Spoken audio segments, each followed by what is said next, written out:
jump down, turn around and pick a bale of cotton. Gonna jump down, turn around and pick a bale of day. Jump down, turn around and pick a bale of cotton. Gonna jump down, turn around and pick a bale of day. Oh Lord, pick a bale of cotton. Oh Lord, pick a bale of day. Oh Lord, pick a bale of cotton. So my Lordy gonna pick a bale of day. Me and my buddy gonna pick a bale of cotton. Me and my buddy gonna pick a bale of day. Me and my buddy gonna pick a bale of cotton. Me and my buddy gonna pick a bale of day. Bonjour tous les téléspectateurs ou encore les internautes qui nous regardent au travers notre plateforme Cœur à Cœur. Aujourd'hui c'est spécial, nous voulons présenter ensemble une émission tout simplement pour commémorer ces mois de février qui est dédié à la race noire ou encore on peut le dire noire, dont le thème est la reconnaissance. Donc tout un chacun de nos invités qui vont se présenter tout de suite, ils vont contribuer ou encore pouvoir donner quelque chose qui vient d'eux par rapport à l'intégration, par rapport aux finances ou encore le vécu quotidien ou encore la découverte d'un don caché. C'est de ça qu'on va parler. Nous allons nous présenter. Je vais commencer à ma droite. Bonjour, pasteur Samuel. Oui, je suis pasteur Samuel pour le Royaume des Dieux et je suis aussi maître Cyril dans le séculier, Cyril Monica. Et voilà, donc vous me reconnaissez de par déjà ma couleur et de quoi nous allons parler aujourd'hui. Bonjour tout le monde. Bonjour. Madame Gaba. Oui, bonjour à tous, je suis Suzanne Gaba, moi je suis conseillère en sécurité financière et aussi dans le domaine des investissements. Alors c'est un plaisir pour moi d'être ici pour vous partager de bonnes informations. Bienvenue, M. Van Bosch. Bonjour à tous, moi je suis M. Van Bosch Gauthier et je suis un mentor, un coach et je suis entrepreneur. Et je suis ici pour prendre grâce à Dieu, pour élever son nom, pour tout ce qu'il a fait personnellement dans ma vie et pour tout ce qu'il est en train de faire, surtout pour la communauté et la race noire. Enfin, Madame Monica. Bonjour Martine, bonjour à tous. Voilà, je suis le pasteur Nathalie Monica et celui qui a parlé en premier, c'était mon mari. Alors voilà, on va parler aujourd'hui, pour ma part, en ce qui concerne les dons cachés. Et je crois qu'aujourd'hui, il y a encore des dons qui s'endorment et qui doivent être révélés, qui doivent être mis en action. Et nous sommes donc ici pour en parler. Oui, on commence avec le commencement. Nous savons que tout ce que nous allons parler aujourd'hui, c'est dans le cadre aussi de ce pays d'accueil. Pour être bien dans notre peau, il faut s'intégrer, il faut aussi servir cette terre d'accueil. Pasteur Cyril, la première question, comment faire pour réussir son intégration? Nous sommes au Canada, comment faire? Tout à fait, je prends cette part de l'intégration qui est le fait de faire partie d'un ensemble. Il y a un système qui est déjà mis en place et vous devez prendre votre part dans ce système. Et quand on parle de l'intégration, les deux vont ensemble, l'intégration et la contribution. La contribution, c'est la part que l'on apporte et l'intégration, c'est entrer dans un système. Alors, nous venons de l'extérieur. Il y a plusieurs catégories de personnes d'origine noire ici au Canada et en Amérique. On peut même dire dans le monde occidental. La plupart des Noirs sont d'ascendance africaine ou des Noirs qui viennent des Antilles, hein, selon toute l'histoire que nous connaissons. Comment on s'intègre, comment on prend sa part dans un ensemble, c'est, je prends toujours cette anecdote où dans ce que je fais dans le séculier, je travaille dans le système judiciaire ici, et en assistant un juge, qui est même, à l'époque, il était le juge coordonnateur d'une des grandes juridictions ici au Québec, et présentement il en est même le président de tout le système judiciaire ici. il me sortait ceci, il me dit, Cyril, moi, si je devrais choisir entre un immigrant et une personne blanche qui est du pays, je prendrais la personne qui vient de l'extérieur parce que la personne qui vient de l'extérieur est très déterminée. Elle vient pour réussir sa vie. Elle se bat, elle vient pour prendre place. Et je me servirai de cette sorte de rage de réussite pour améliorer le système en place. Alors, pour dire comment s'intégrer, c'est être déterminé à offrir ce qu'on a de meilleur dans la communauté. Je partageais encore avec mon épouse, je lui disais, écoute, quand tu quittes ton pays pour immigrer, le pays qui t'accueille ne t'attendait pas. C'est toi qui as choisi de venir vivre dans une autre communauté. Le même juge me disait, je choisirais l'immigrant parce que l'immigrant se bat pour améliorer ses conditions de vie. De là où il est parti, ses conditions n'étaient pas si bonnes, et il vient ici pour améliorer ses conditions.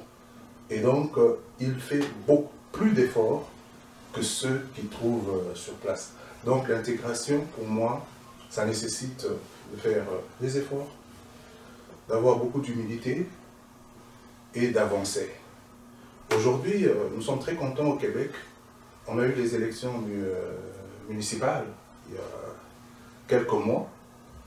On a été surpris de voir qu'il y avait 27 élus municipaux d'origine noire. C'était une première au Québec. Donc ça prouve que la communauté va en croissance, prend sa place. Et comme je disais, il y a plusieurs générations. Il y a la première génération qui est venue, qui n'est pas née ici, qui est venue de l'extérieur. Pour cette génération, ça a été un peu plus difficile. Il y a une deuxième génération, qui est celle des enfants issus des parents qui sont venus de l'extérieur. Et parmi les 27 élus municipaux aussi, il y en avait qui sont venus de l'extérieur, mais ils sont arrivés jeunes. Et d'autres, la plupart, sont nés ici. Alors, ça prouve que cette communauté est en train... La première génération qui est arrivée a eu certainement des difficultés à s'intégrer, c'est être capable de s'adapter. Alors, la première génération qui est arrivée a eu certainement des problèmes d'adaptation, mais la seconde génération est en train de prendre sa place, et cela nous l'a prouvé à travers les élections municipales qui ont eu lieu il y a quelques mois. Oui, pasteur, je ne sais pas si vous avez quelque chose à ajouter, mais quelqu'un qui arrive, par quoi commencer pour vraiment vivre cette intégration et surtout la contribution pour ces pays d'accueil? Par quoi commencer? Cela dépend parce que vous arrivez dans un système qui est très structuré par rapport à d'où vous venez. Hein. Vous savez, on vient des pays qui sont en train de chercher à s'améliorer, hein, mais je dis bien qu'ils sont en train de chercher. Et quand vous arrivez ici, vous trouvez que tout est organisé. Donc dans cette organisation, il y a tout un système de pensée. Et je pense que à côté de moi, j'ai une financière. L'argent, c'est toujours le nœud de la guerre. Hein. Vous savez, on arrive ici avec, par exemple, le rêve américain, pour les jeunes, on regarde des choses à la télévision, on entend des témoignages, on a des amis. Donc aller au Canada, c'est la réussite totale, c'est le confort, c'est l'aisance et toutes ces choses. Mais le premier préalable pour moi, c'est de comprendre qu'on arrive dans un système qui est structuré, organisé. Donc on doit apprendre à respecter les lois, à intégrer le système. Et il y a de ressources ici. Quand les gens viennent d'arriver, il y a beaucoup de ressources. C'est d'aller vers ces ressources-là, avoir l'information et la bonne information. Tout à fait. Et les erreurs commencent quand les gens cherchent à contourner le système, et là, ça devient très très compliqué.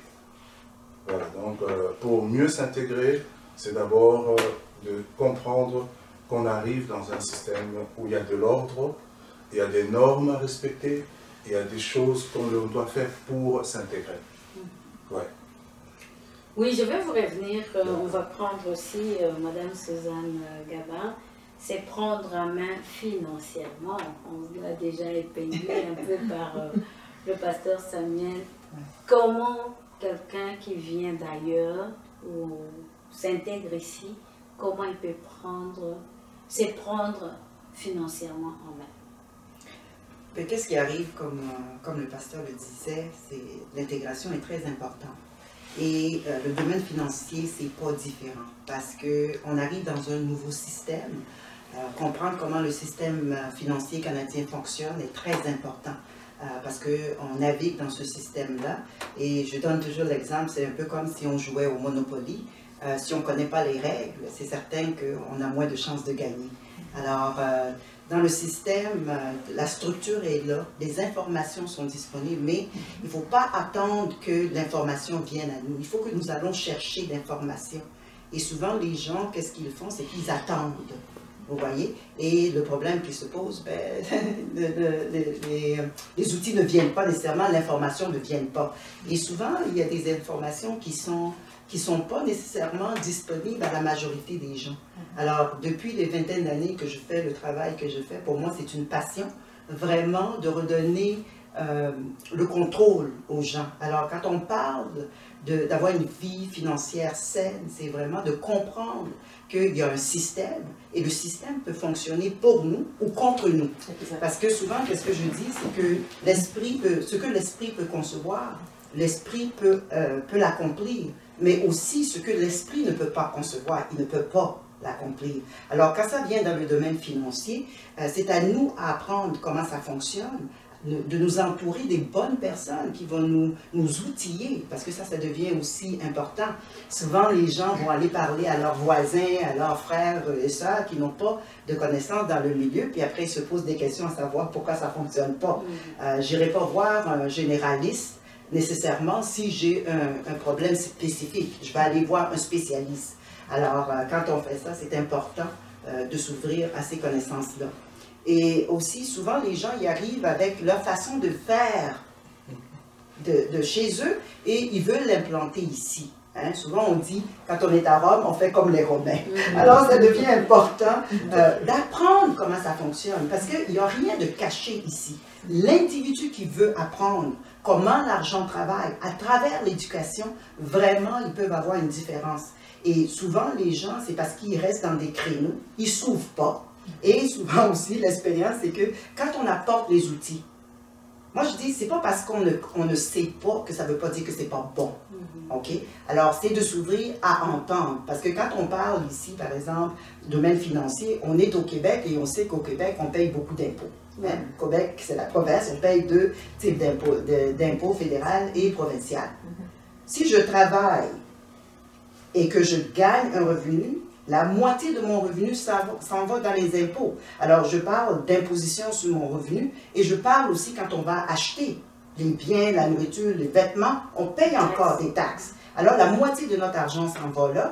Après ça, la moitié de la moitié qui reste, on parle des dettes, on parle d'hypothèques, on parle des prêts auto, prêts étudiants, cartes de crédit, on connaît ça. Hein? On arrive ici, qu'est-ce qu'on fait? On nous donne des cartes de crédit, mais on nous explique pas nécessairement c'est quoi qui est en arrière de là. Et la majorité, comme Pasteur disait, les jeunes, on arrive ici, c'est la terre de l'opportunité, on a de l'argent, on le dépense, mais à la fin, il faut rembourser.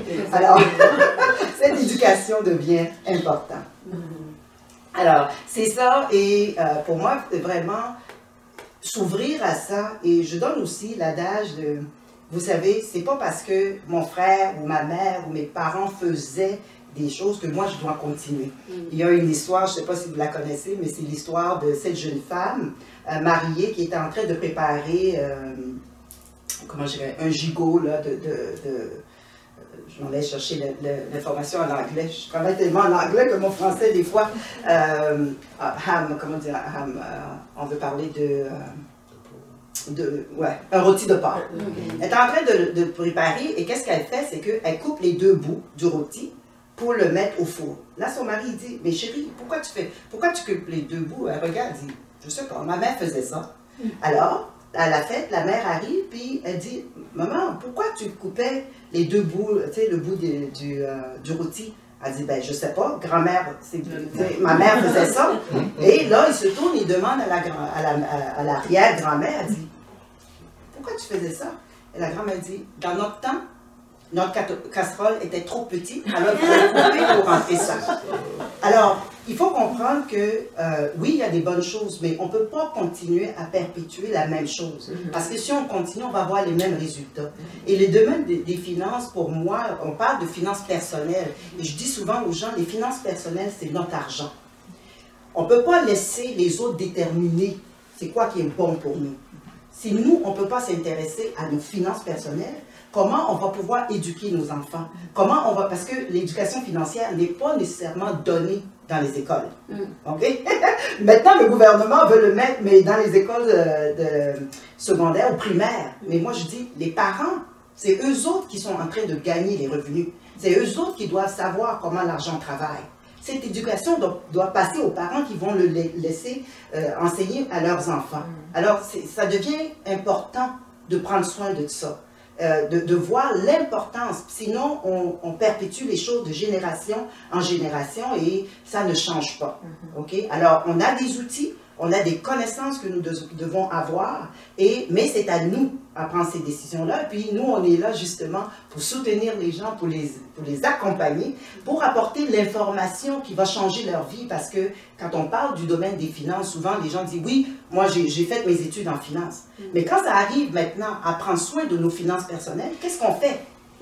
Hein? C'est bien beau les théories. On ne parle pas de théorie, on parle de pratique. Parce que quand je suis papa, maman et j'ai des enfants, j'ai des dépendants, qu'est-ce qui arrive quand il y a une mort prématurée? Je dois mettre en place des outils pour solidifier ma fondation. Alors, il ne faut pas laisser ça à la chance, il faut vraiment prendre ça dans nos mains, puis on est là. On est ensemble, on est ensemble. Mais je pense qu'on va marquer une petite pause pour aussi suivre les témoignages. On devait être plus que les nombres qu'on est sur le plateau, mais nous avons aussi recueilli quelques témoignages de l'extérieur. Nous allons marquer une pause pour ça. Bonjour à tous.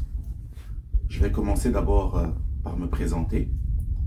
Je réponds au nom de Jean-Jacques Mutombo.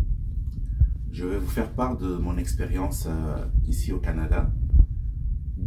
Vu qu'on parle du mois des Noirs, alors je vais vous parler de mon expérience en tant qu'immigrant noir ici au Canada.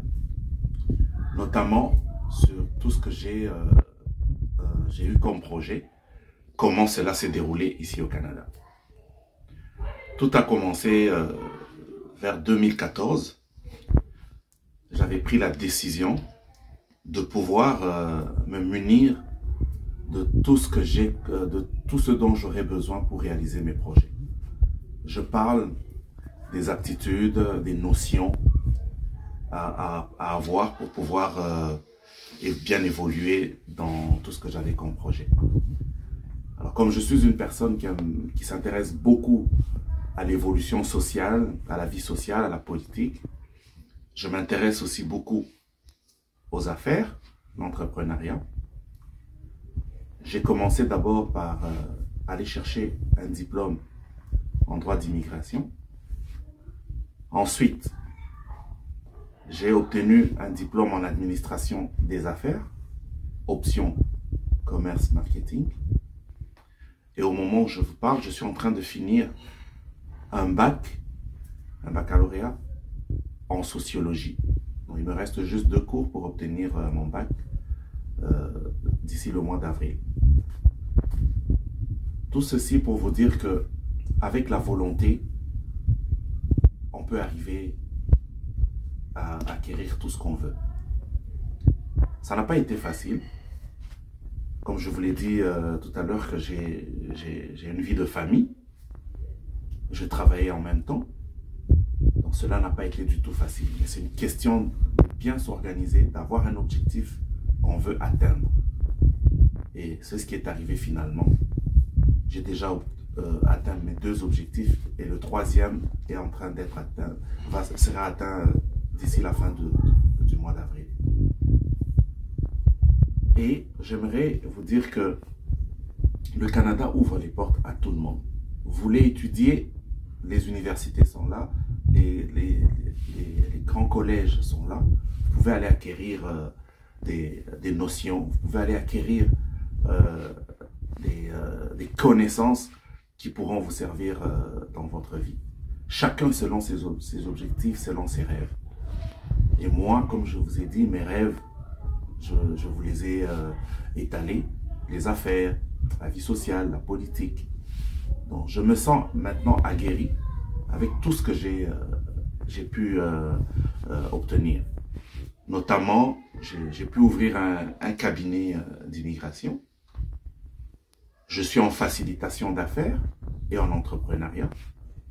Grâce à tout ce que j'ai pu acquérir, je m'en sors bien et je vise à aller beaucoup plus loin avec tout ça.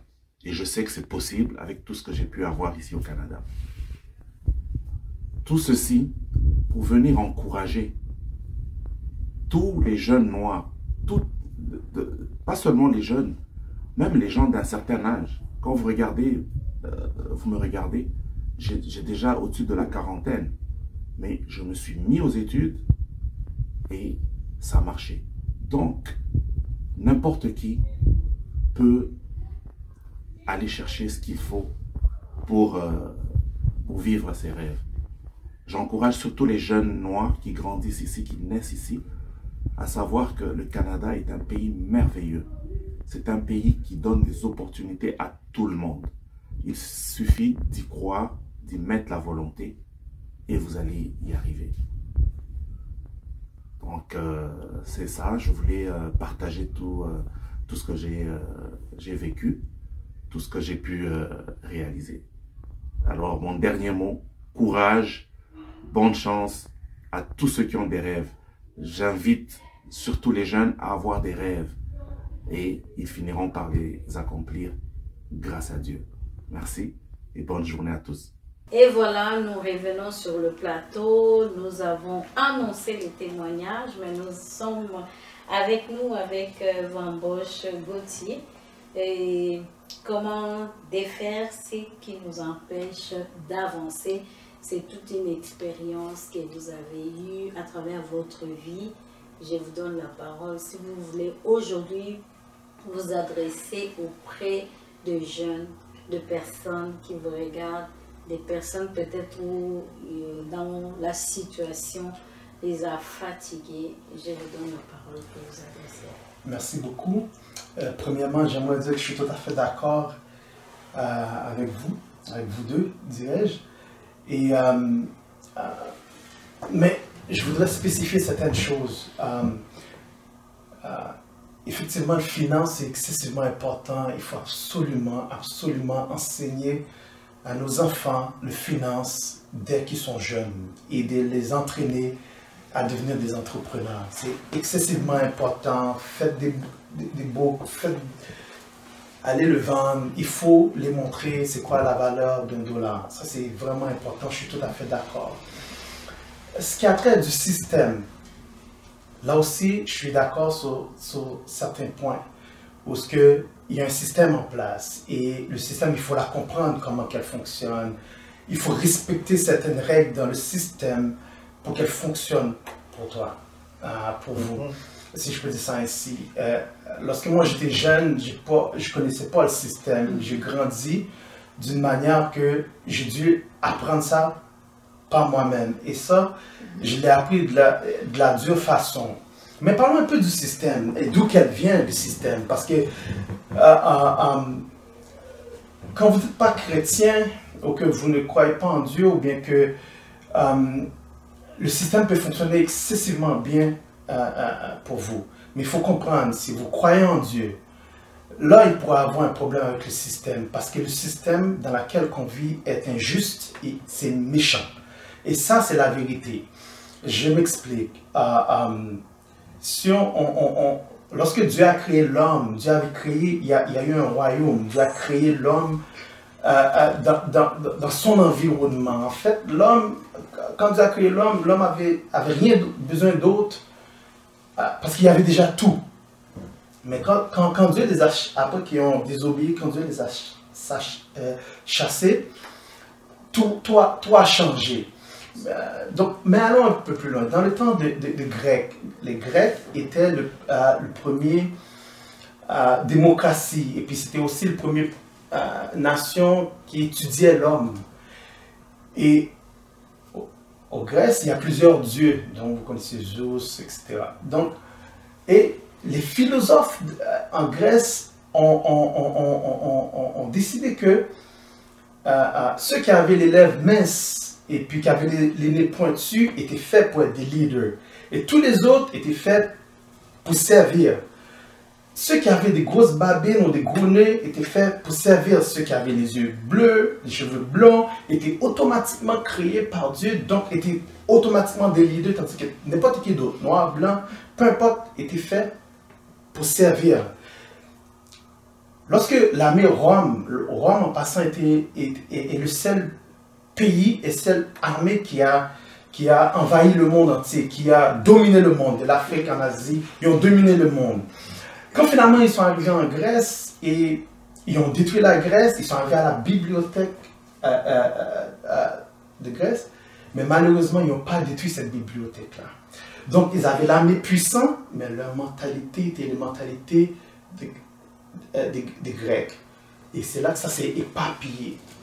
Donc, c'est le même système, il n'y a aucune différence. C'est le même système qui était là il y a des centaines et des centaines et des centaines d'années. C'est le même système dans lequel on vit actuellement. Et ce système dans lequel on vit, si on est des chrétiens, il faut qu'on fasse très attention parce que la parole de Dieu nous donne des armes, nous explique que oui, comme vous avez dit tantôt, on est dans ce monde, mais on ne fait pas partie de ce monde. Et ce n'est pas pour rien qu'il dit ça. Parce qu'il y a deux systèmes en place et ce système-là n'est pas nécessairement pour Dieu. Donc si vous voulez vivre par rapport à ce système-là, c'est un choix que vous faites.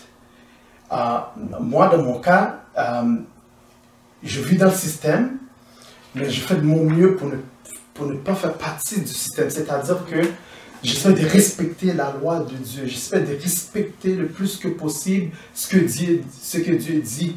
Parce que ce système est contre Dieu. Et ça, c'est la vérité. Moi, je l'ai appris par moi-même. J'ai grandi quand j'étais plus jeune. J'ai mon cousin qui habite encore en République dominicaine, d'ailleurs. Il venait me chercher à la maison pour que j'aille me battre. Dès mon jeune âge, le système dans lequel j'ai grandi a essayé de me faire faire des choses ou me transformer en quelqu'un que je n'étais pas. Mais j'ai pris plaisir à ça. Donc une fois que je suis arrivé, moi, ici au Canada, et que je pensais que ça aurait été mieux, mais j'ai connu ce qui est, qu'on parle, j'ai connu le racisme, j'ai connu, malgré que tu peux être qualifié et que tu peux être bon, ils vont choisir quelqu'un d'autre à ta place. Je suis moi-même, j'ai fait l'expérience, je suis allé dans une banque, ouvrir un compte de banque. Le monsieur m'a dit non. Je suis retourné lundi et puis quelqu'un d'autre m'a dit, tout dépend qui que vous avez devant vous. Mais une chose qui est certaine, c'est que le système, il est là pour dominer les gens. Il est là pour rendre les gens esclaves. Il est là pour asservir le peuple. Il est là dans un seul but. Et c'est la raison pour laquelle c'est important de connaître l'histoire, de connaître et comment fonctionner. C'est la raison pour laquelle moi j'encourage chaque jeune, chaque adulte, chaque vieillard de prendre le temps de s'arrêter puis de réfléchir dans la vie qu'on vit présentement. Et ce qui compte, c'est comment que Dieu nous a créés, comment que Dieu nous a permis de vivre. Et ça, c'est excessivement important. Alors comment s'en sortir? Comment qu'on peut s'en sortir dans un système comme ça? Comme le pasteur a dit, effectivement, il faut respecter certains règlements. Le système est trop gros, le système, il est là depuis des centaines d'années. Et si vous ne respectez pas certains règlements, les choses peuvent aller dans une autre direction pour vous. Par exemple, si vous conduisez une voiture, vous prenez la lumière rouge, c'est tout à fait normal que la police vous arrête. Donc il faut respecter certaines choses, mais en même temps que vous respectez certaines choses, par-dessus tout, vous devez respecter les principes et les valeurs de Dieu afin que quand les temps arrivent, vous devez résister. Il est très important. Vous savez qu'est-ce qui a détruit Rome?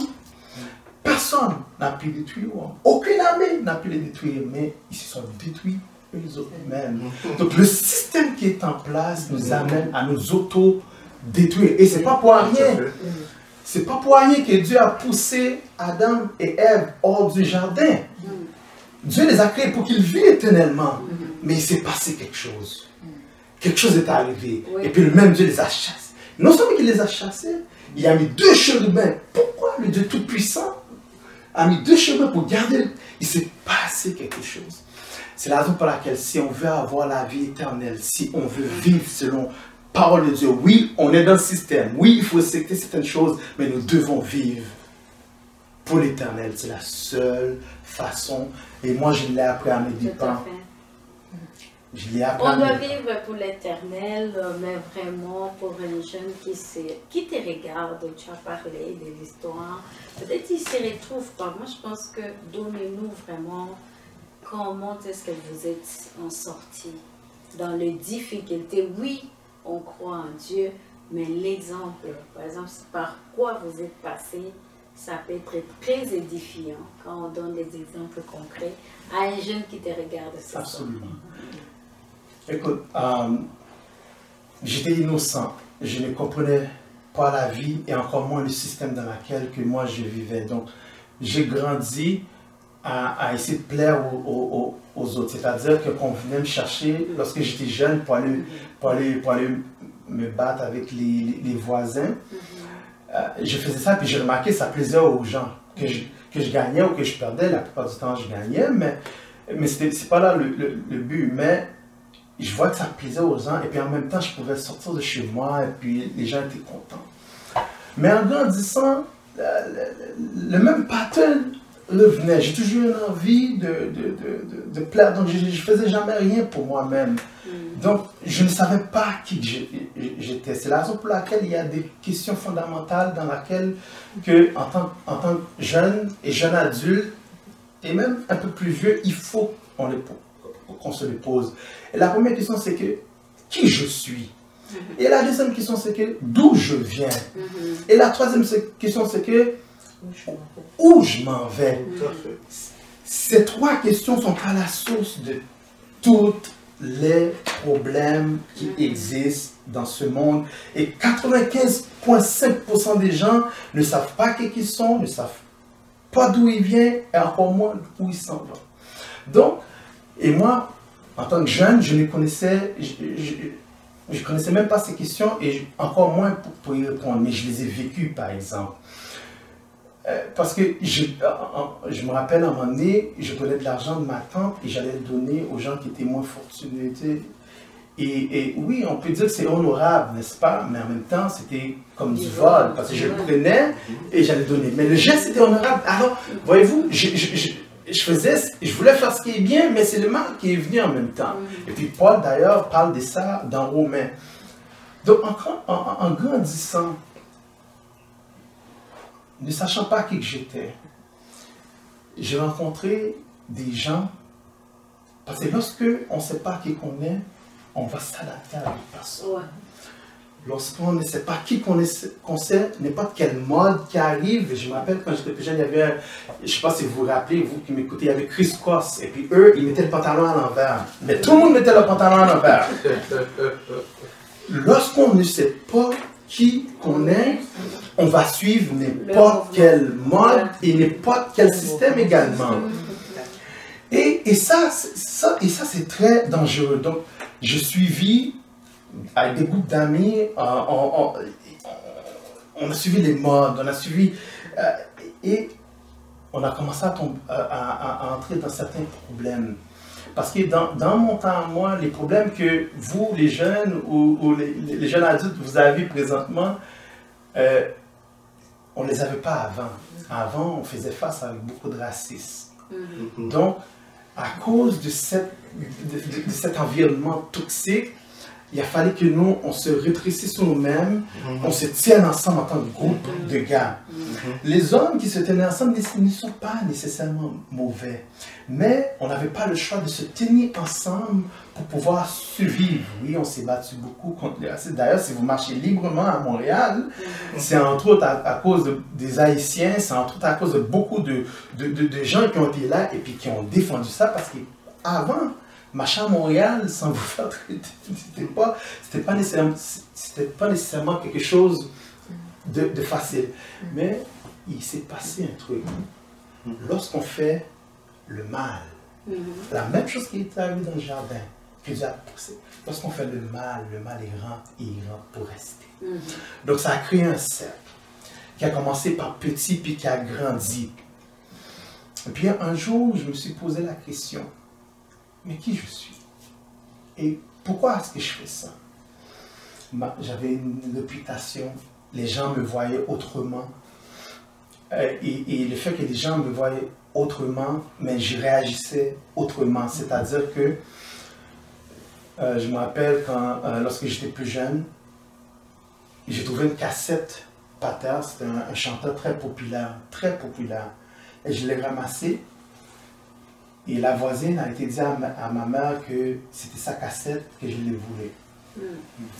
Et pourtant, je l'ai trouvé, en marchant sur la 2e avenue, je l'ai trouvé par terre. Mais peut-être à cause de ma réputation, peut-être que le fait que je prenais de l'argent pour aller le donner aux pauvres, peut-être ça n'a pas aidé. J'ai dit à ma mère, non. Elle a pris ma main, elle a mis ma main dans le feu.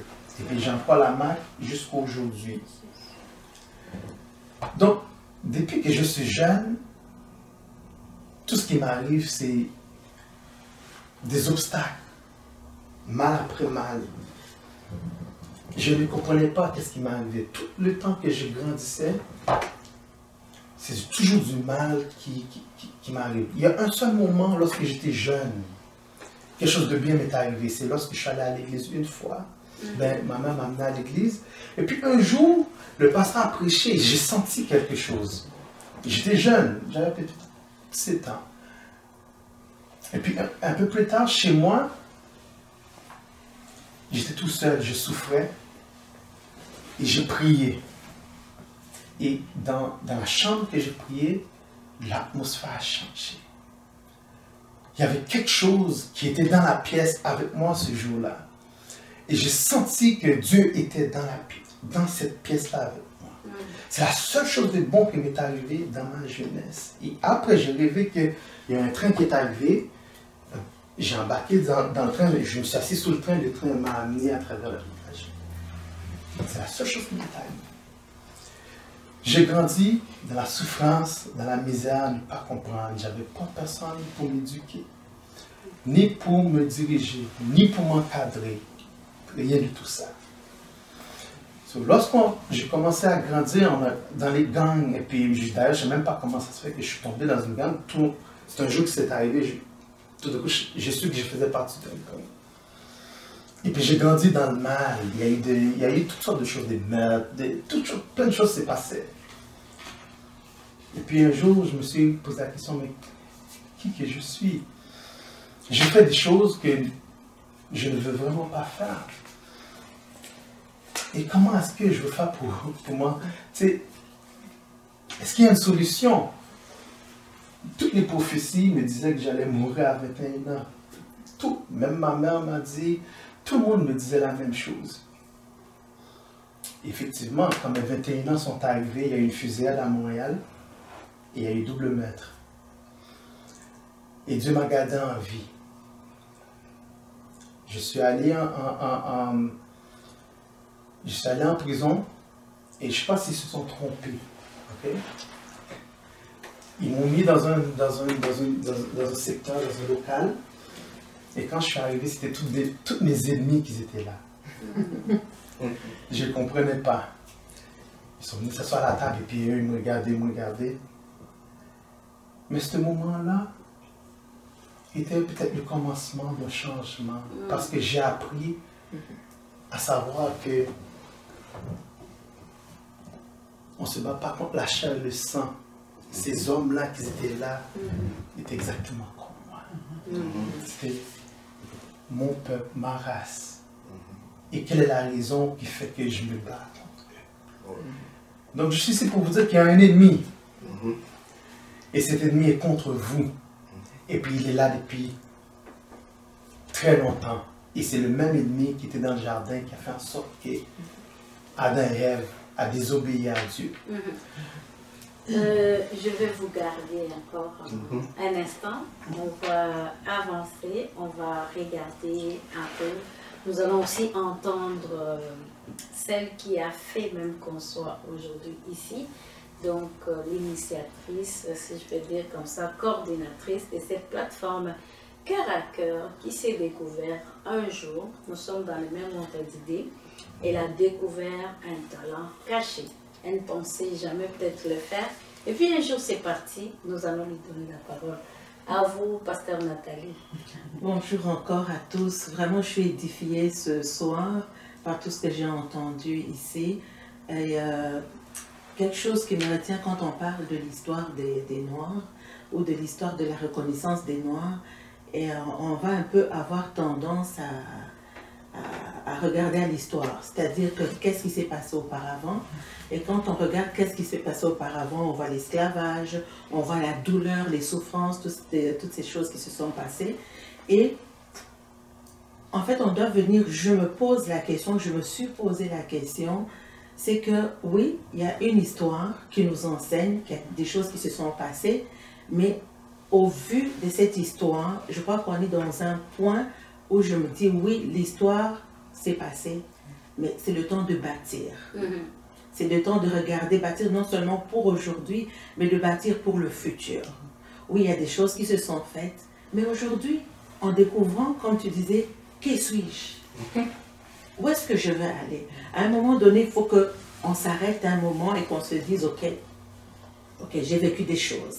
Il y en a qui, dans l'enfance, ont vécu des choses terribles. J'en ai vécu moi-même. Il y en a qui ont vécu dans des familles divisées. Il y en a qui ont vécu toutes sortes de souffrances, toutes sortes de barrières, de blocages. Mais à un moment donné, je me suis découverte. Il faut vraiment arriver à se découvrir. Je me suis découverte en Christ. Et ça, c'est très, très important pour moi. C'est-à-dire que je me suis découverte, non seulement qui suis-je devant Dieu, je ne suis pas parce qu'il y avait des mots. Très souvent, on va avoir des mots qui sont mis sur votre vie. Vous n'êtes pas capable. Ça, ce n'est pas réservé pour vous. Et puis, les hommes vont avoir tendance à vous poser des limites. Mais le jour que tu te découvres, personne ne peut t'arrêter. Personne ne peut vraiment t'arrêter. Et je pense que vraiment chacun, il y a une peur qui s'est installée. Et parfois, tu peux te découvrir et puis tu te dis, est-ce que je peux faire le pas? Est-ce que je peux oser? Et c'est ça qui manque parfois aux gens, de dire, ok, je sais qui je suis, mais est-ce que je peux oser avec ce que j'ai découvert?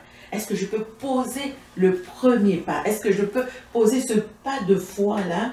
Pour moi, c'est vraiment un pas de foi. Et je sais que Dieu dit dans Zacharie de ne pas négliger les petits ou les faibles commencements. Et ça, c'est vraiment le message que je voudrais lancer. Je ne me serais jamais pensé auparavant capable de faire quoi que ce soit. Mais il y a des circonstances de la vie qui prennent place.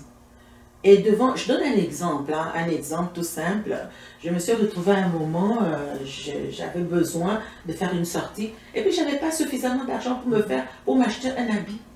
Mais comme Dieu, dans sa providence, fait bien les choses, quelques années auparavant, quelqu'un m'avait offert une machine à coudre.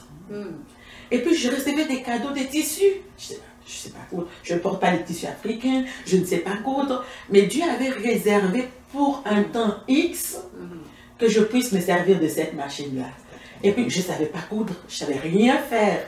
Et puis, ce jour-là, bon, ben, la machine était là, la sortie était là, le tissu était là. Qu'est-ce que je fais? Mais j'ai pris un vieux vêtement, je l'ai mis sur la table. Je dis, je vais le faire, je vais oser. J'ai coupé à ma façon Hein, tu t'en rappelles? Je m'en souviens. Quand la robe est sortie, j'ai dit, mais c'est pas vrai. Les gens disaient, mais c'est beau. Mais si les gens savaient. Alors, quand tu te découvres ce talent-là, tu peux faire un pas supplémentaire. Tu peux te former. Tu peux aller en apprendre un peu plus. Surtout que nous vivons dans une société quand même qui, même au travers de la technologie, elle nous offre tellement d'avantages, tellement d'opportunités, tellement d'outils. Il n'y a plus personne aujourd'hui qui peut dire « je ne sais pas ». Non, c'est pas vrai. J'ai une de mes amies, à l'époque, sa mère, à l'époque, bon, elle habite à Sorel, et à l'époque, ils avaient des grands espaces. Et puis là, son père est décédé, elle avait 9 ans, et du coup, du jour au lendemain, la maman ne travaillait pas, elle ne savait rien faire, ils étaient habitués à ce que ce soit le papa qui fasse tout, mais du jour au lendemain, le notaire est tombé dessus, elle ne comprenait rien. Mais tout ce qu'elle avait, c'était le chant. Alors, elle me dit, tu sais, Nathalie, une femme qui te dit qu'il n'y a rien à manger, il y a quelque chose qui n'a pas fait. Parce que tu as toujours l'opportunité, il y a toujours quelque chose que tu peux créer, même avec le minimum que tu as. Donc, si tu n'as pas de collation du yogourt, tu es capable avec un petit peu de farine de faire une galette. Donc, Dieu nous a pourvu des dons et des talents. Et tant que tu ne découvres pas tes dons et tes talents, tant que tu ne te découvres pas, la première chose, c'est de se découvrir. Qui est-ce que je suis? Et après ça, je me découvre au travers de la parole de Dieu. Hein? Je me découvre en Christ. Après ça, je découvre qu'est-ce que Dieu m'a donné. Mais qu'est-ce que je fais avec ce que Dieu m'a donné? Il n'y a pas d'excuse. Il n'y a vraiment pas d'excuse. C'est maintenant de faire ce pas de foi. C'est oser. C'est dire, je suis capable. On est entouré d'une foule qui te dira, mais voyons donc, est-ce que tu peux... Mais c'est à toi de prendre la décision, tu reviens. Et il y a cette histoire qui est quand même interpellante dans le livre d'Exode. On voit le peuple de Dieu qui était asservi. Et le pharaon donnait, le pharaon asservissait davantage. Mais la Bible dit que le peuple devenait de plus en plus puissant. Comment ça se fait qu'il devenait de plus en plus puissant? Ça veut dire qu'il avait mis en place un système qui était hors du système pharaonique, qui leur permettait de se multiplier et de devenir de plus en plus puissants. Donc je crois qu'il faut que nous puissions, tout en étant dans un système, de fonctionner dans un autre système qui nous rend plus puissants et qui va nous amener vraiment à réussir.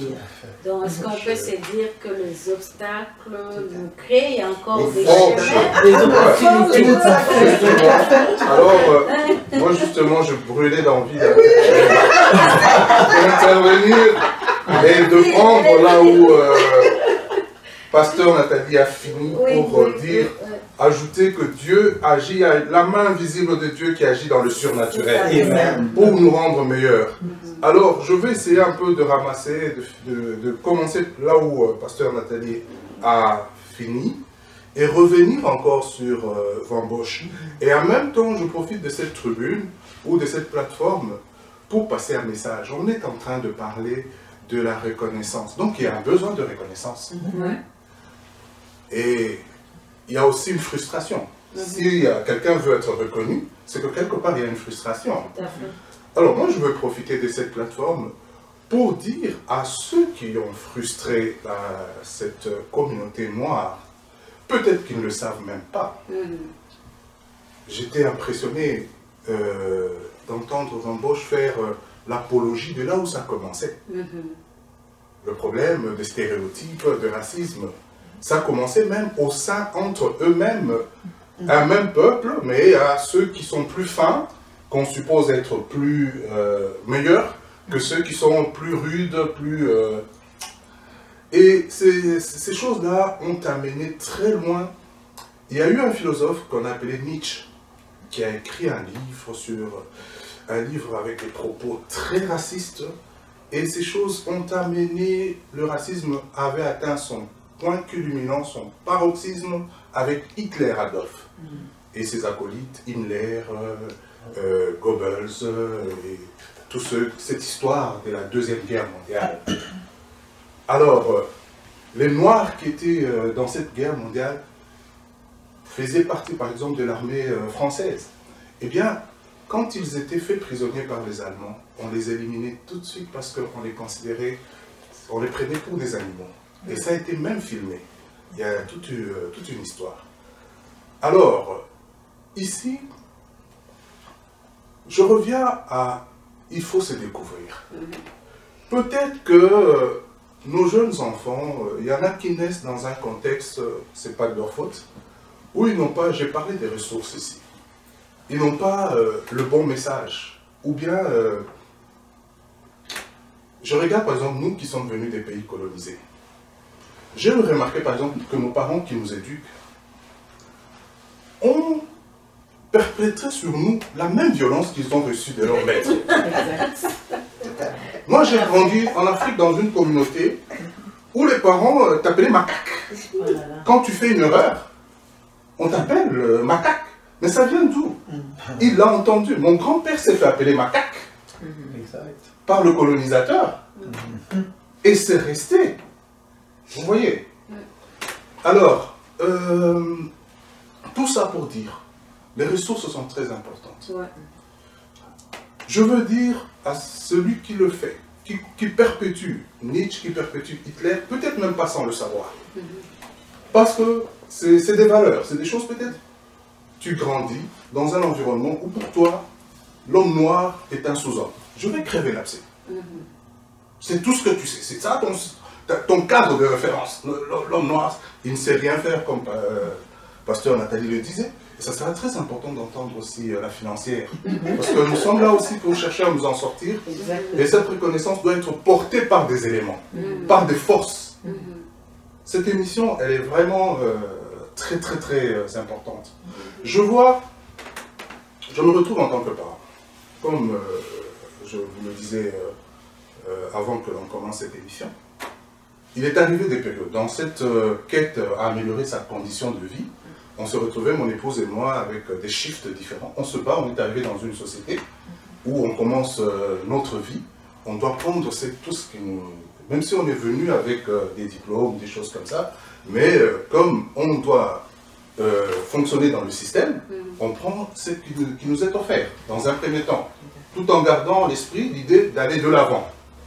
Alors, on se retrouve dans une situation où moi je travaillais de nuit, mon épouse travaillait de jour. Et Dieu merci, sur le midi, j'avais les enfants à la maison. Les ressources sont très importantes. Les enfants, on n'avait qu'à traverser un parc, ils venaient prendre leur dîner à la maison. Et en partageant, en discutant avec les enfants, j'entends les enfants commencer à se plaindre. Papa, moi, par exemple, je retiens surtout mon grand garçon.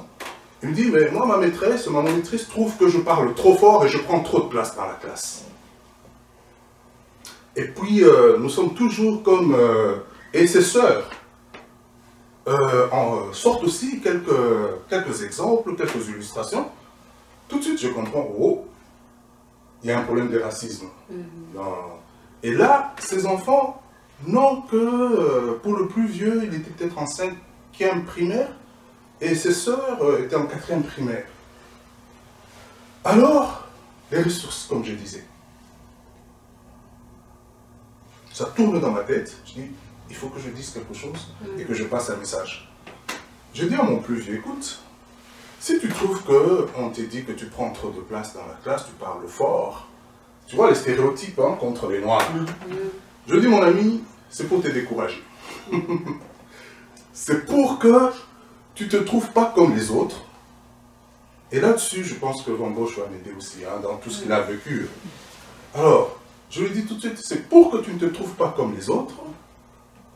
Mais le but, celui qui a grandi dans la culture de Nietzsche, qui a grandi dans la culture d'Hitler, pour lui, il faut sélectionner. Et sa sélection, c'est de regarder ceux qui ont les yeux bleus. D'ailleurs, les filles ont intervenu, on dit, mais moi, par contre, on ne me donne jamais la parole. Une de mes filles me dit cela dans la presse. Figurez-vous pour un enfant de 4, qui n'a que à peine 8 ans, 7 ans. Et je leur dis, écoutez, toi à qui l'on dit que tu parles fort, mon ami, si tu commences à réagir comme tu réagis ici, moi je suis ton père, on est en intimité, tout ça, tu peux dire n'importe quoi, mais je sens déjà en toi comme la révolte. Et la personne qui te diminue comme ça, dans ton amour propre, cherche à ce que tu sortes dans cette position, que tu quittes la classe, que tu te retrouves sur la rue, que tu vendes la drogue sur la rue, que tu tues. Et puis, les stéréotypes seront portés sur ta communauté. Alors, jeune homme, tu vas adopter maintenant chapeau bas. Tu ne vas pas tomber. Ton but, c'est de rester à l'école. Tout à fait. C'est de la provocation pour te faire sortir de cette place. Mais ton but, c'est de rester à l'école. Et aujourd'hui, quand parlons de ressources, ils sont tous les trois au niveau supérieur. J'ai pris Dieu qu'ils aient encore beaucoup plus loin. Et je suis fier de voir dans la communauté des jeunes qui ont compris ce message-là, qui ont compris qu'ils doivent rester là. Et ils sont appelés à réussir. Et ils ont une main, ils doivent compter sur la main que tout le monde ne voit pas. Et pour enchérir ce que Pasteur Nathalie a dit, c'est que cette main-là finit par renverser le système. C'est là qu'on a des grands messieurs comme Van Gogh aujourd'hui. Il ne vous a pas dit. Il est père, il a bâti une famille aujourd'hui. Dans un contexte où tout était pour l'exclure de la société. Et quand je veux revenir sur les finances, ça c'est encore un gros problème. Nous, quand on est arrivé ici, on a rencontré un couple dans l'église, je me souviens, sur l'église où nous allons, je salue en passant le révérend pasteur Serge Oussou. Il y avait un couple qui était d'anciens, qui était dans cette église, et la dame accompagnait, je crois, mon épouse à un endroit où ils avaient trouvé un travail. Vous savez, on vient d'arriver, partout il y a une occasion de trouver de l'argent. Alors, l'ancien nous donnait des conseils. Il nous a dit, vous venez d'arriver, mais vous savez une chose, faites attention au crédit. Les cartes des magasins que l'on vous propose là, c'est 29% d'intérêt. Et quand c'est 29% d'intérêt, ou même quand tu as cette carte-là, tu entres dans le magasin, et je me souviens, il y a aussi un autre ami qui me disait, on était tous au salaire minimum, mais quand les réclamations ont commencé à venir, ou même quand tu payes, tu crois qu'en payant juste le minimum par mois, tu règles un problème, mais tu ne fais que payer l'intérêt, tu ne bouges rien du tout. Et c'est un 29%. Moi, c'est pas mon domaine. Peut-être que la personne qui est bien... On parle de dettes, c'est une question aussi que Et dans les magasins, figure-toi, moi, il y a le vieux qui me donnait son exemple. Il me dit, le jour où j'ai eu ma première carte de crédit de magasin, j'entrais dans une grande surface, tout m'appartenait. Et ça, tu vois, quand on arrive avec la culture ou du dénuement, hein, dans nos pays, il y a des choses comme ça, et du jour au lendemain, écran plasma, ça t'appartient, et malheureusement, il y en a qui vont prendre des belles photos et exciter encore d'autres. Non. Je pense que des plateformes comme celle-ci doivent être aussi des plateformes de vérité. Hein, Jésus dit Pilate pose à Jésus la question, c'est quoi la vérité? La vérité est très, très, très importante. Et nous devons, si nous devons forger une communauté qui doit se faire reconnaître, on doit partir vraiment de la vérité. Tout à fait, la vérité, c'est la et compter sur cette force surnaturelle, sur Dieu lui-même, qui agence les choses et qui renverse les choses. Oui, Madame Gabaye, ça se fait. On s'est dit des vérités, c'est vrai, mais il arrive à ce que il y a beaucoup, j'aborde la question, beaucoup de familles qui arrivent, mais qui se retrouvent à un moment divisées à cause de l'argent. Il y a des familles aussi qui se retrouvent avec beaucoup de dettes, peut-être sans rien d'important, sans investissement. On se retrouve avec des dettes et des dettes. Je sais que c'est toute une éducation que vous pouvez donner pour les gens qui en ont besoin, mais en quelques mots. Quoi faire pour ne pas tomber dans ces panneaux? Quoi faire pour ne pas se retrouver un jour plein de dettes? Très, très bonne question. Mais avant de rentrer là-dedans, j'aimerais un peu faire... Parce que votre histoire m'a beaucoup touchée. Mais en même temps, une des choses que nous avons tous passé, nous avons tous une histoire, nous avons tous eu des difficultés. Mais ce que j'ai appris, c'est que à travers ces difficultés, c'est ça qui forge qui est né. Alors, il y a des manières de voir la situation. Je peux l'utiliser comme un outil pour me développer parce que personne ne peut marcher, ne peut me dire je te comprends si tu n'as jamais marché dans mes souliers. Alors, à travers ces difficultés-là, c'est ça qui nous, c'est de là qu'on sort et devient qui on est. Et alors, c'est important de dire aux jeunes, oui, le système est tel qu'elle est, mais il ne faut pas non plus laisser ça nous écraser. Au contraire, il faut sortir de là.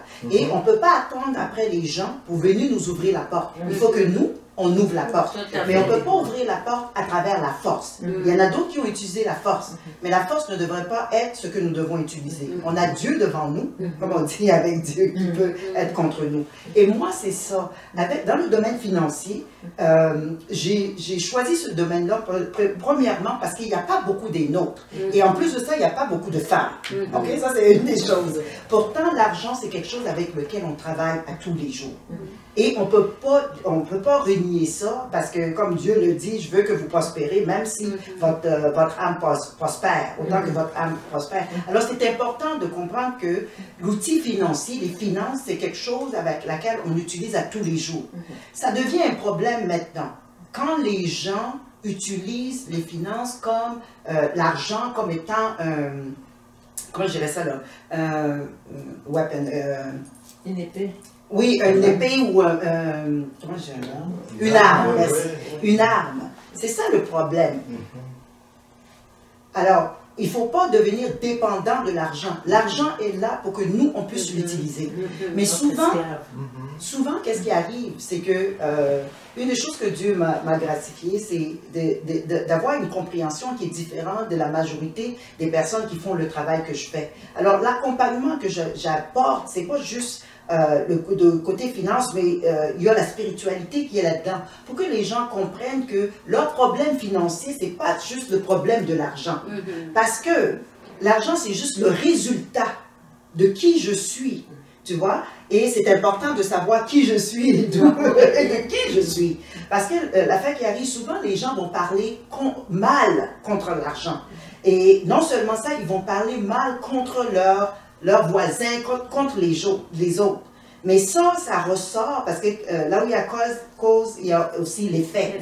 Et ça sort souvent en maladie, en manque d'argent, en beaucoup de problèmes. Et ça n'est jamais parlé parce que quand on parle de l'argent, on le sépare. On ne peut pas séparer.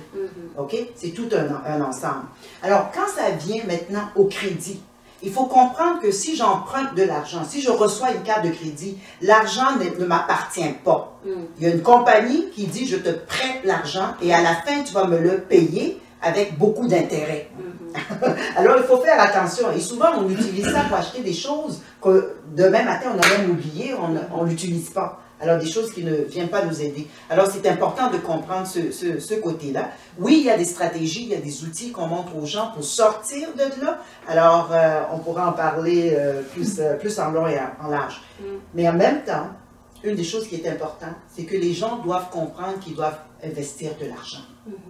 Et dans nos communautés, on gagne l'argent, on travaille fort pour l'argent, mais l'argent ne travaille pas pour nous.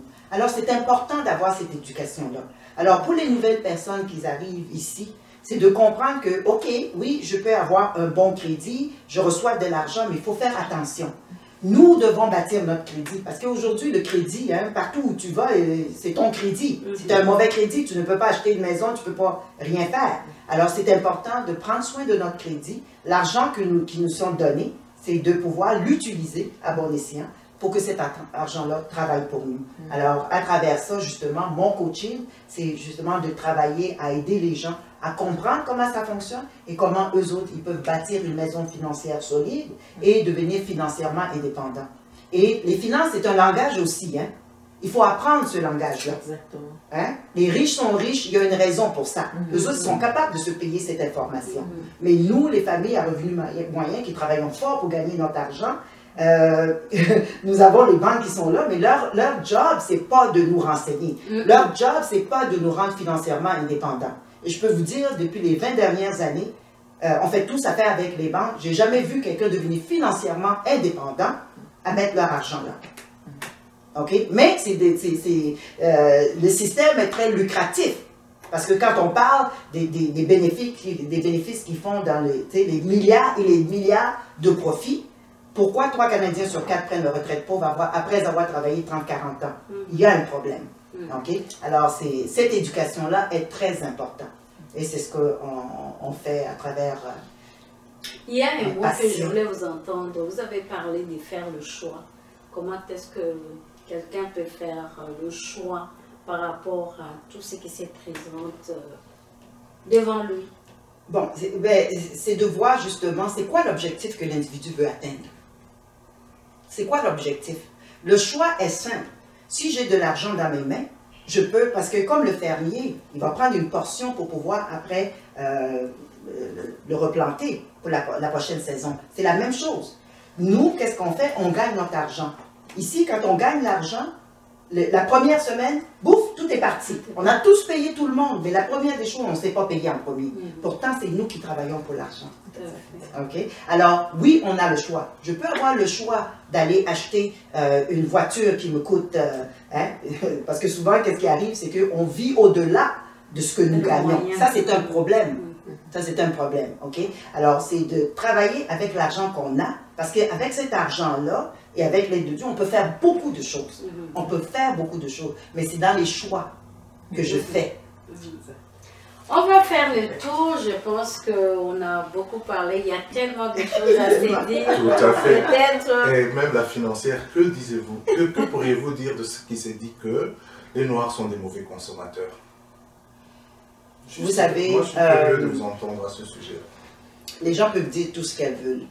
Souvent, il y a des paroles qui sont prononcées pour nous garder dans un mindset qui ne nous élève pas. Et c'est à nous, en tant qu'individus, de mettre ça de côté. Parce que moi, j'ai décidé, même là, quand monsieur parlait tantôt, que quand ils voient nos noms ou qu'on va chercher du travail, on est refusé parce qu'à cause de la couleur de notre peau ou tout ça. Mais à ce moment-là, c'est à nous élever au-delà de ça. Okay? Et pour moi, c'est de ne pas accepter ça parce que c'est pas tous les Noirs. Ils mettent les Noirs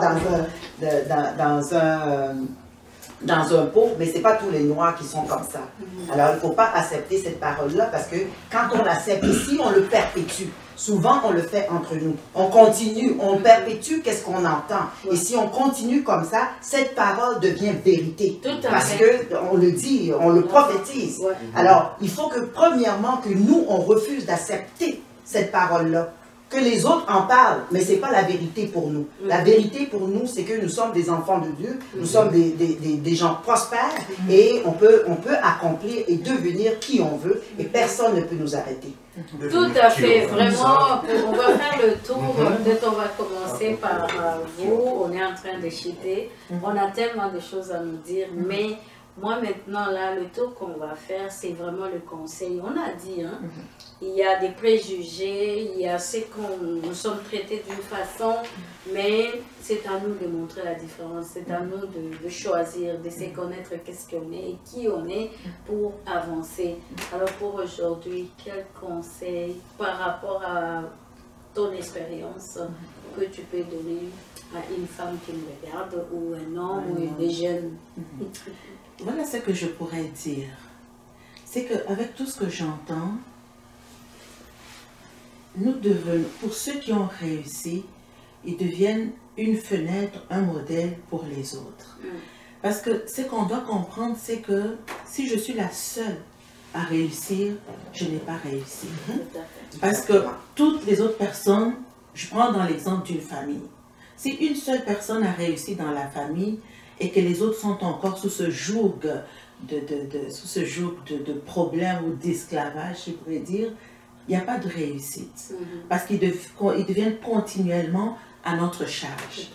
Mais il faut que nous soyons pour certains des coachs, pour certains des modèles dans toutes sortes d'entreprises, que nous soyons ces outils que Dieu a préparés pour aider les autres à aller plus loin. Et je voudrais revenir sur l'aspect de l'unité dans notre communauté, dans nos communautés. Parfois, on se bat entre nous. Ça, c'est vraiment un message très important. Si même le diable peut être uni pour réussir à son entreprise, à combien plus forte raison, nous, en tant qu'enfants de Dieu, en tant qu'individus, en tant que communauté, en tant qu'enfants de Dieu, de comprendre que l'unité est très importante pour que nous puissions réussir. Donc, j'interpelle aujourd'hui, si je peux donner un conseil, c'est de se découvrir, c'est d'oser, de faire ce pas, et c'est de marcher dans l'unité. Tout cela est évidemment à la lumière de la parole de Dieu. Tout à fait, je sais que vous êtes coach, mais aujourd'hui, si un jeune qui vous regarde, c'est vrai, par tout ce que vous êtes passé, mais il veut, qu'est-ce qui peut retenir? Comment s'en sortir malgré les difficultés, malgré les obstacles? Quelle est la parole que tu peux dire à ces jeunes-là? Très bonne question. La manière de s'en sortir réellement, c'est d'aller à contre-courant. Je sais que lorsqu'une rivière coule dans une direction, il est très difficile de nager dans l'opposé parce que l'eau. Mais il faut essayer ça parce que c'est impossible qui change les choses. Lorsqu'on pense qu'on ne peut pas arriver, on se détermine pour y arriver, on fait des gestes pour y arriver. Ce que moi je vous propose, c'est de, premièrement, de croire en Dieu, de savoir qui vous êtes, de savoir d'où que vous venez, mais également de savoir pourquoi que vous êtes ici, quel est le but dans lequel vous êtes ici. Et moi, il a fallu que je prenne des risques pour pouvoir avoir une idée où ce que je m'en vais. Par exemple, je me suis rappelé, tous mes amis vendaient de la drogue. Tout le monde vendait de la drogue. Tout le monde faisait des deals. Mais mon premier travail, quand je suis le chef de paie, je l'ai regardé, puis j'ai vu $400. J'ai dit, wow, ok. Et j'ai commencé à réaliser que pourquoi ne pas l'économiser? Alors, ce que j'ai fait, au lieu de fumer de la drogue, au lieu de fumer de la cigarette, ou au lieu de boire comme un malade, je l'ai économisé. J'ai commencé à économiser. Et au bout d'une année, $10 000. Je dis, wow! Deuxième année, un autre bloc de $10 000. Wow!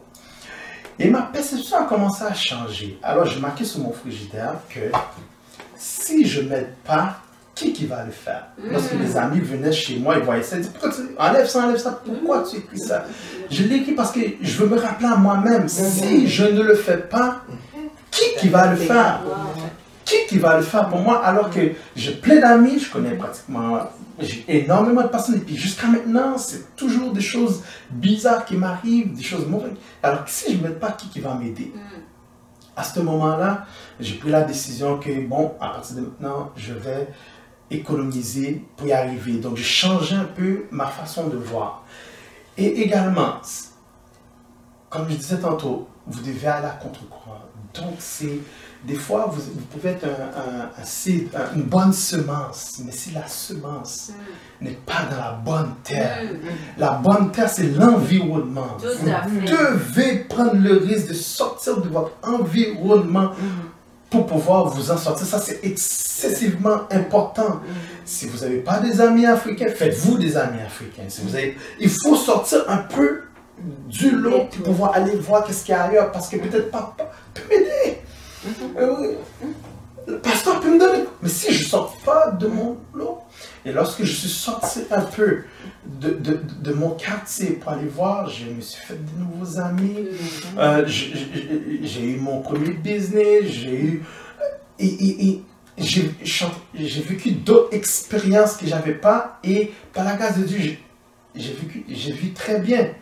Mais je me suis battu parce que ce qui arrive, ce que je veux que vous compreniez, qui est excessivement important, c'est une fois que vous sachez que vous êtes enfant de Dieu, c'est la première chose, c'est important. Mais vous devez apprendre à vous connaître. Disciplinez-vous. Votre combat n'est pas contre celui qui a la haine dans lui. On ne se bat pas contre. Votre combat, c'est contre vous-même. Vous devez vous discipliner, autodiscipliner. Alors, ce que moi j'ai fait, tout simplement, je me suis fait une liste. Le matin, quand je me lève, tous les matins, la première chose que je fais mon lit. Deuxième chose que je fais, je prie tous les matins. Et durant le soir, la même chose.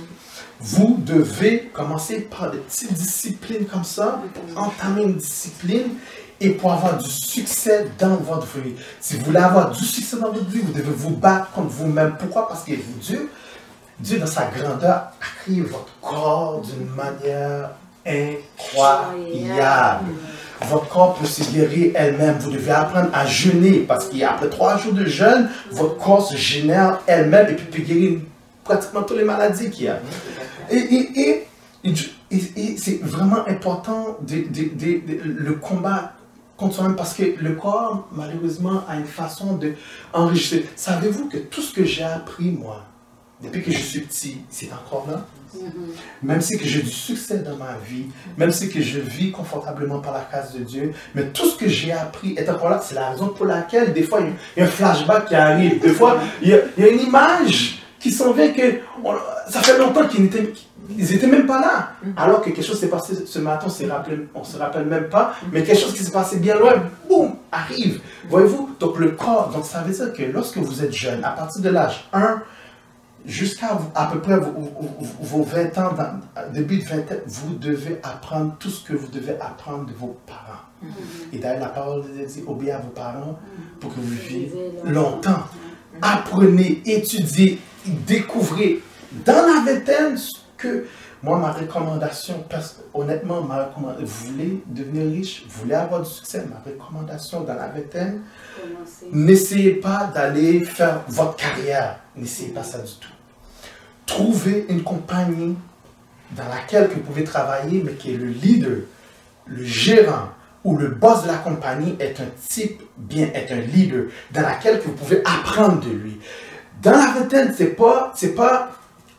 ne prenez pas un travail pour devenir riche, ou bien ne prenez pas un travail pour que vous allez passer votre vie, mais pour apprendre de quelqu'un. Moi, je vais travailler avec lui parce que c'est un homme, je vais apprendre de lui. Il va m'enseigner, il va m'apprendre ce que lui connaît.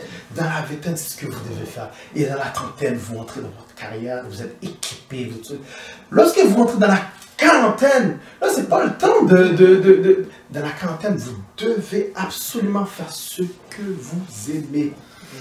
Si vous aimez travailler avec les enfants, travaillez avec les enfants. Si vous aimez enseigner, enseignez. Si vous aimez prêcher, prêchez. Dans la quarantaine, faites ce que vous aimez. Arrivé dans la cinquantaine, c'est le temps de passer le bâton.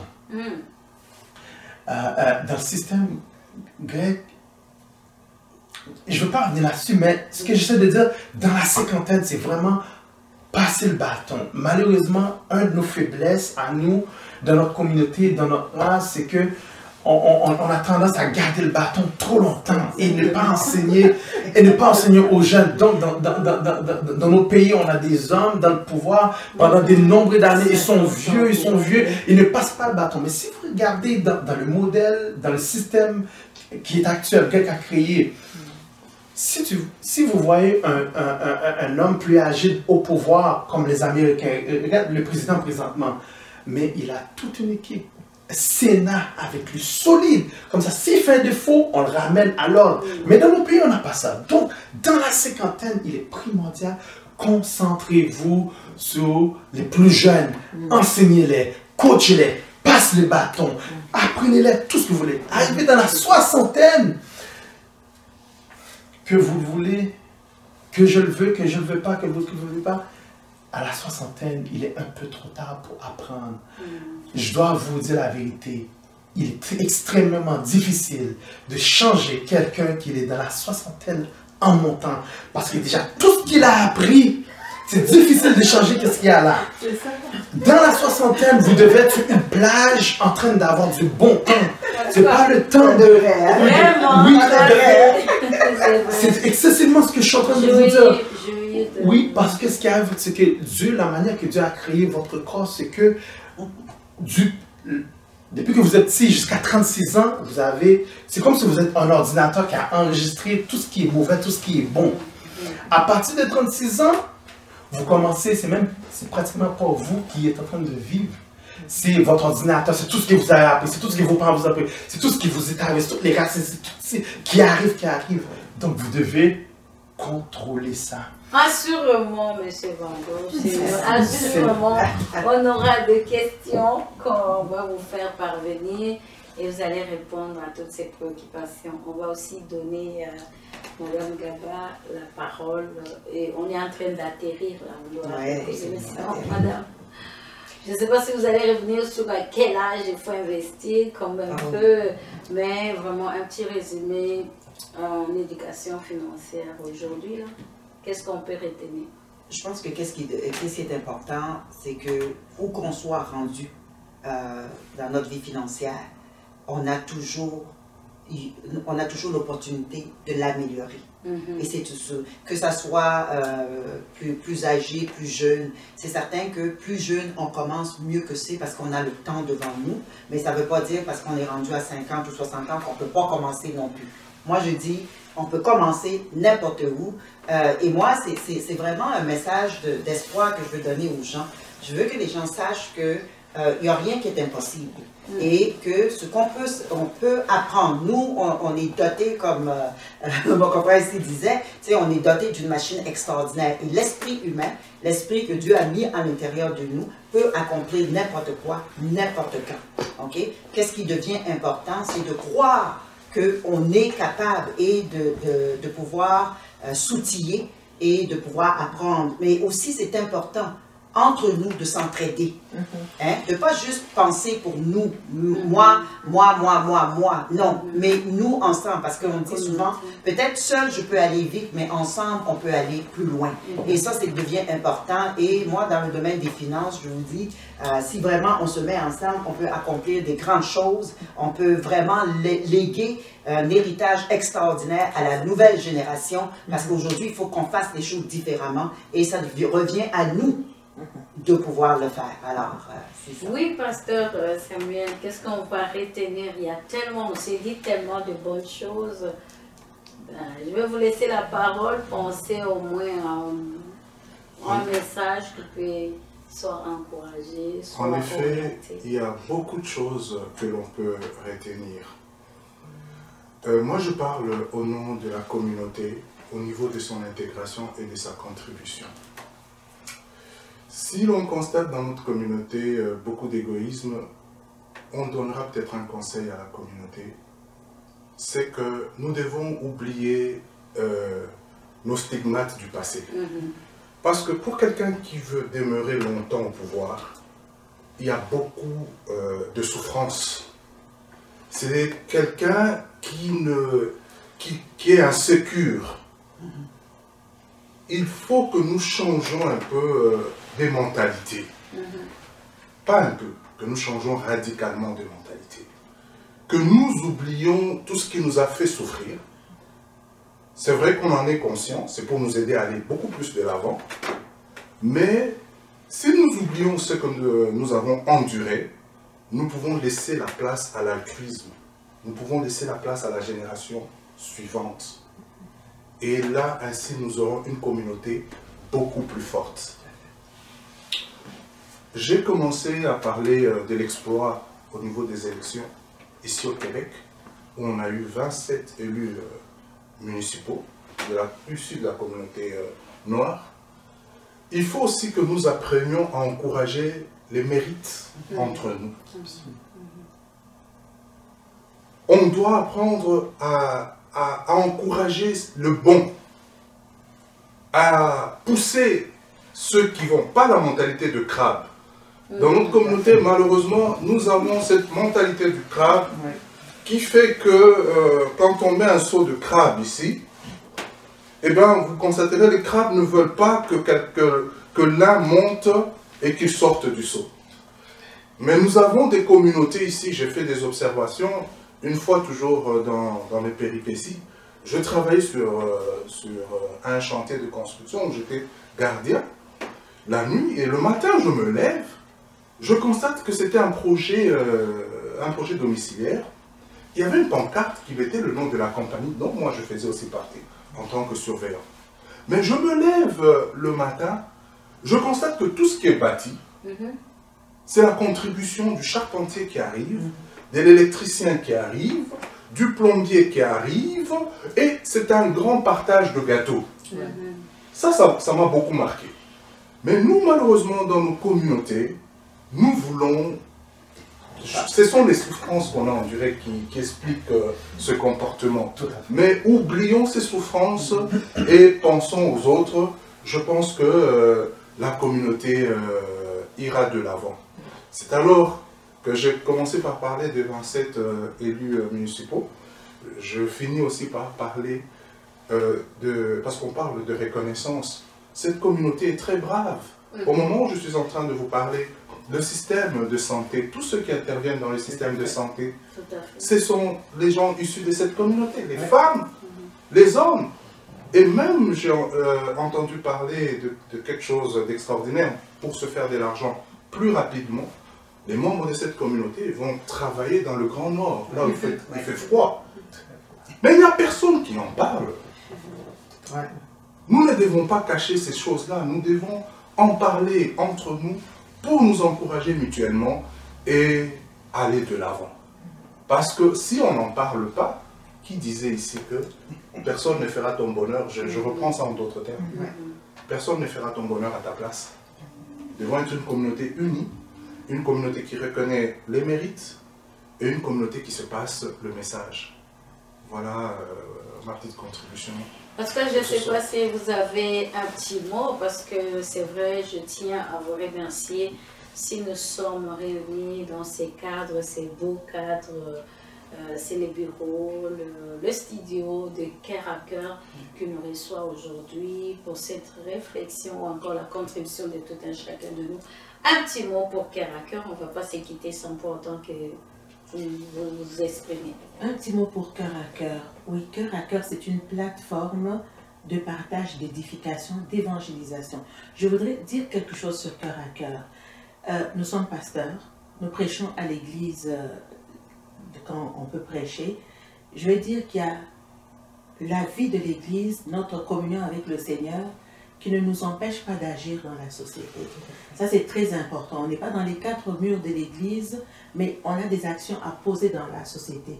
Et cette plateforme est justement une table où on peut dire, oui, il y a la parole de Dieu qui est prêchée, mais on veut voir cette parole en action. Donc, c'est la parole en pratique. Donc, on va être sur cette plateforme, on va parler à l'église, on ne va pas forcément parler de violence sexuelle à la chair, mais ici, on va parler de violence sexuelle. On va dire qu'est-ce qui amène à ça. On va dire comment faire pour s'en sortir. Les gens qui vivent ces choses-là. Il y a des gens qui ont connu de l'inceste, il y a des gens qui ont connu de l'intimidation, ou toutes sortes. On va traiter les sujets qui sont tabous ou qu'on n'a pas l'occasion de parler. On a une sexologue dans nos émissions. Elle nous parle, c'est quoi la sexologie, c'est quoi, comment faire, comment ça commence de l'enfant, juste qu'est-ce qu'il faut faire, tout ce que j'aurais aimé savoir, que mes parents ne m'ont pas dit, que mon pasteur ne m'a pas dit, et que j'ai découvert sur Internet, on remet les choses, et de manière vraiment pratique. Ça, c'est la plateforme de Cœur à Cœur. On est vraiment un bras de l'Église, un bras dans la communauté. C'est vraiment la parole de Dieu en action. Merci beaucoup. Cela nous amène aussi à dire que si vous aimez bien tout ce qui s'est fait dans ces cadres de cette plateforme Cœur à Cœur, pourquoi pas contribuer? Nous savons que on n'a pas de financement, c'est vraiment un panel de personnes de la bonne volonté, mais aussi on sait que tout demande de l'argent. Nous avons eu à être avec une dame qui fait l'éducation des finances pour dire que pourquoi pas contribuer. Vous savez, la parole de Dieu est là en toutes ses formes, mais dans la société à travers de thèmes qu'on va montrer. Même aujourd'hui, en parlant, nous avons vu que sans Dieu, nous ne pourrons rien. Mais rien n'est impossible à Dieu. Si ça vous touche, vous aimez nos émissions, vous aimez tout ce qui s'est fait ici, appelez-nous, écrivez-nous, contactez-nous. Votre contribution sera la bienvenue. Si vous avez des questions autour de cette émission, vous avez l'adresse, vous avez l'email, vous avez notre site, écrivez-nous. On cherchera chaque panéliste pour qu'il puisse répondre à vos préoccupations et vous l'aurez aussi au travers Cœur à Cœur. Merci beaucoup d'avoir accepté, d'avoir été avec nous.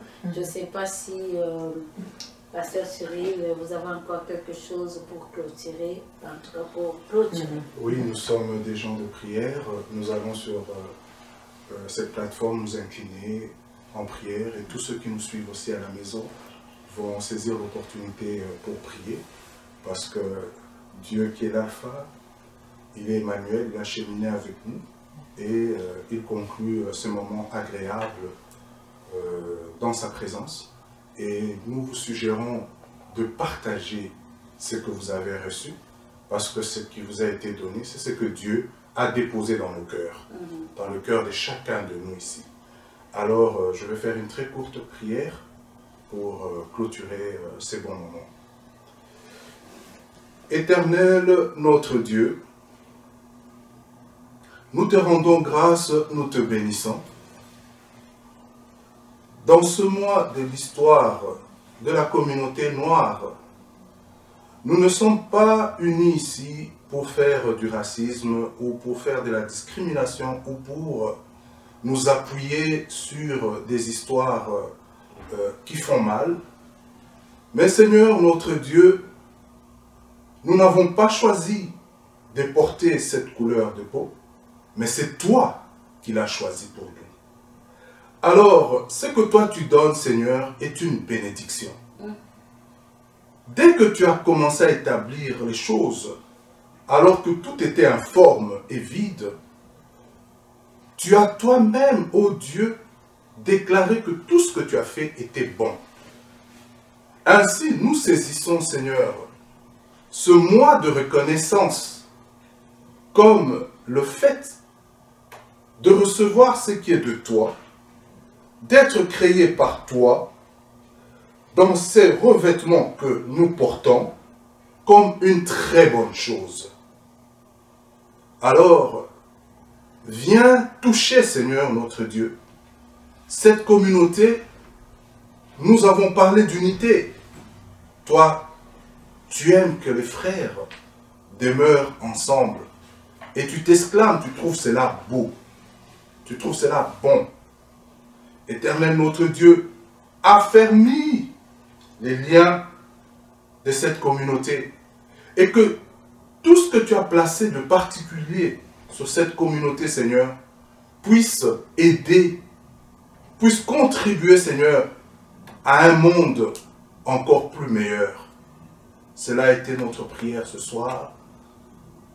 Bénis chaque panéliste, bénis chacun dans son domaine, bénis toutes les contributions, bénis les héros dans l'ombre, techniquement, qui ont permis, Seigneur, à ce que ces images puissent, ô Dieu, traverser et atteindre au même moment des milliards de personnes sur cette terre. Merci pour la technologie